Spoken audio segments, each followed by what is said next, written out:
Halo semuanya, selamat datang. Senang sekali rasanya bisa sharing dengan Anda hari ini. Di sesi kali ini, kita akan sama-sama membedah salah satu software yang benar-benar esensial di dunia rekayasa dan akuisisi data, yaitu LabVIEW. Kalau Anda pernah penasaran, gimana sih caranya para insinyur mengontrol hardware dan memvisualisasikan data rumit dengan begitu mudah? Nah, Anda berada di tempat yang sangat tepat. Kita akan bahas ini langkah demi langkah. Tapi sebelum kita masuk ke materinya, izinkan saya memperkenalkan diri dulu ya. Nama saya Sebastian Jibril Haq dengan NIM 1010224000187. Saya dari kelas EL4808. Nah, video explainer ini saya susun khusus sebagai bagian dari presentasi tugas untuk mata kuliah teknik pengukuran dan akuisisi data.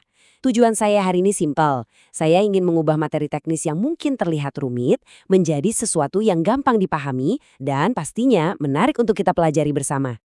Biar pembahasan kita tetap terarah, ini dia agenda kita hari ini. Kita mulai dari pembukaan dan pengantar, lanjut ke persiapan dan instalasi software, lalu masuk ke praktek dasar membuat program penjumlahan. Setelah itu kita bahas fungsi logika dan perulangan, pengolahan data dengan array, dan terakhir kita tutup dengan kesimpulan. Oke, mari kita mulai dengan bagian pertama, pembukaan dan pengantar LabVIEW. Hal pertama yang harus kita pahami adalah sebenarnya apa sih LabVIEW itu? Secara sederhana, LabVIEW adalah software sistem rekayasa yang luar biasa tangguh. Coba bayangkan, Anda sedang membangun aplikasi yang butuh pengujian alat, pengukuran sensor, dan kontrol yang presisi. Nah, LabVIEW ini memberi Anda akses super cepat ke perangkat keras tersebut, sekaligus menampilkan datanya secara real-time. Jadi ini bukan sekedar layar hitam tempat Anda mengetik baris kode yang panjang. Ini adalah ekosistem visual yang sangat interaktif buat para insinyur. Lanjut ke bagian kedua, persiapan dan instalasi software. Kabar baiknya untuk kita semua, National Instruments menyediakan akses gratis untuk keperluan pembelajaran non-komersial. Langkahnya gampang banget. Anda tinggal buka halaman unduhan LabVIEW Community Edition. Untuk panduan ini, pastikan Anda memilih versi 2022 Q3 ya. Setelah itu cukup login, atau kalau belum punya, buat saja akun NA yang baru. Voila, Anda langsung dapat lisensi gratis selama 1 tahun penuh. Lumayan banget kan?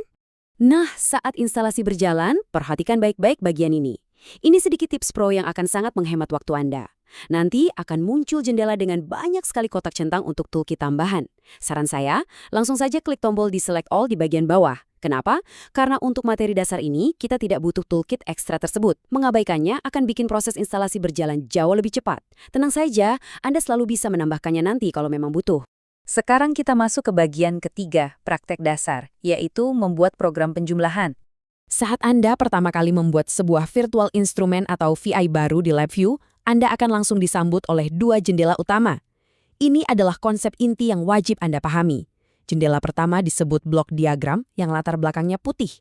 Disinilah otak program Anda berada, tempat Anda merakit logika kodenya. Jendela yang kedua adalah front panel, dengan latar belakang abu-abu. Ini adalah antarmuka penggunanya, atau apa yang nantinya akan dilihat dan diklik oleh pengguna. Jadi, ada back-end dan front-end yang bekerja secara berdampingan. Lalu, bagaimana cara kita merakit logikanya? Cukup mudah. Di layar yang putih, atau block diagram, kita klik kanan untuk membuka function palette.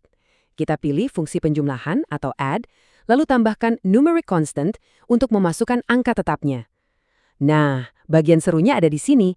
Dengan fitur wiring atau pengkabelan yang sangat intuitif, kita tinggal tarik garis untuk menghubungkan outputnya ke sebuah indicator. Begitu Anda taruh indicator ini di block diagram, secara otomatis tampilannya akan langsung muncul di front panel yang abu-abu tadi. Tapi, masa iya kita cuma puas dengan angka biasa? Mari kita buat front panel ini terlihat seperti ruang kontrol sungguhan. Alih-alih pakai indikator teks biasa, kita bisa loh menarik indikator visual seperti bentuk tank atau meter dari control palette. Tinggal sambungkan saja garis logikanya ke objek visual tersebut. Misalnya kita atur skala maksimumnya ke 30. Nanti setiap kali nilai penjumlahannya berubah, ketinggian air di dalam tangki dan jarum di meteran itu akan bergerak secara real time. Wah, ini sih memuaskan sekali untuk dilihat. Masuk ke bagian keempat, fungsi logika dan perulangan. Persis seperti bahasa pemrograman pada umumnya, LabVIEW tentu juga punya struktur logika. Bedanya, di sini bentuknya berupa kotak-kotak visual. Kita akan bahas 3 yang paling utama.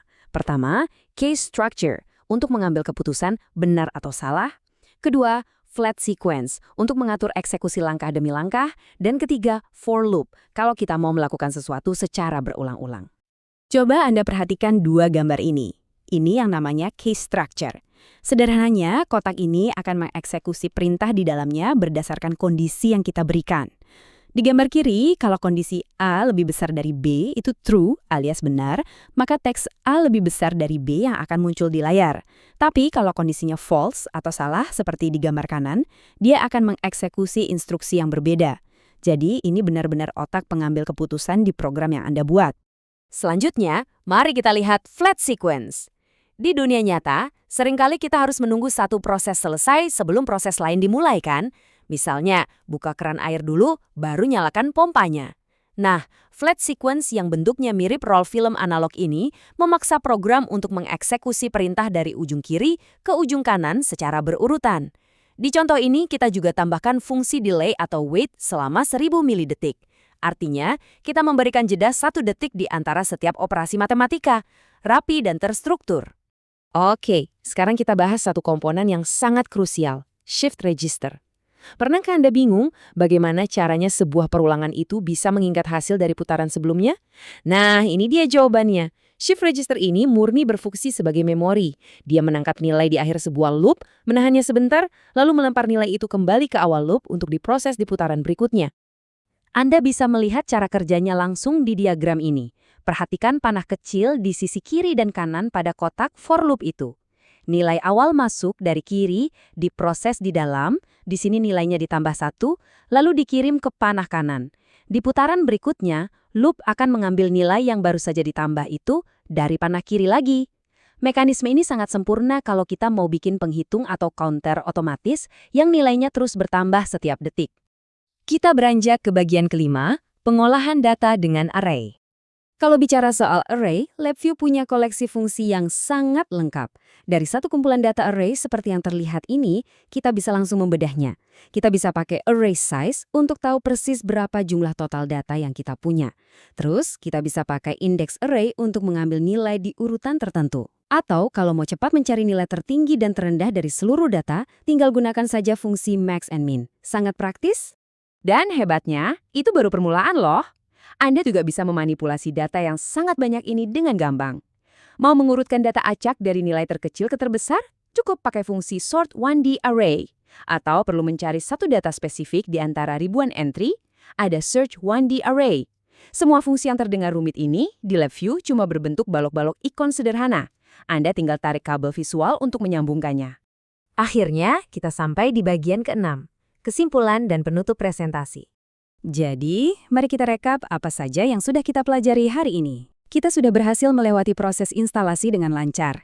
Kita juga sudah paham pemisahan antara blok diagram untuk logika dan front panel untuk visual antarmuka. Kita bahkan sukses membuat instrumen pengukuran kita sendiri. Selain itu, kita juga sudah membahas cara mengontrol alur program pakai struktur logika dan perulangan, serta mengolah data dalam jumlah besar dengan array. Semua hal ini adalah kompetensi utama yang wajib kita kuasai di mata kuliah teknik pengukuran dan akuisisi data. Tapi ingat ya, apa yang kita bahas hari ini itu ibaratnya baru puncak gunung es aja. Nanti kalau Anda sudah semakin mahir, Anda akan sadar bahwa LabVIEW punya alat yang luar biasa canggih. Anda bisa pakai untuk merancang controller PID di otomasi pabrik, membuat filter digital untuk membersihkan sinyal yang bising, sampai menganalisis gelombang frekuensi yang sangat kompleks. Potensi software ini benar-benar tidak ada batasnya. Nah, ini membawa kita ke satu pertanyaan penting sebagai penutup. Dengan fondasi dasar yang baru saja Anda kuasai hari ini, dan dengan semua alat canggih yang siap Anda gunakan, inovasi teknik seperti apa sih yang bakal Anda ciptakan selanjutnya? Terima kasih banyak kepada dosen pengampu dan rekan-rekan mahasiswa semuanya atas perhatiannya. Saya Sebastian Jibril Haq, sampai jumpa di proyek Rekayasa Seru kita berikutnya.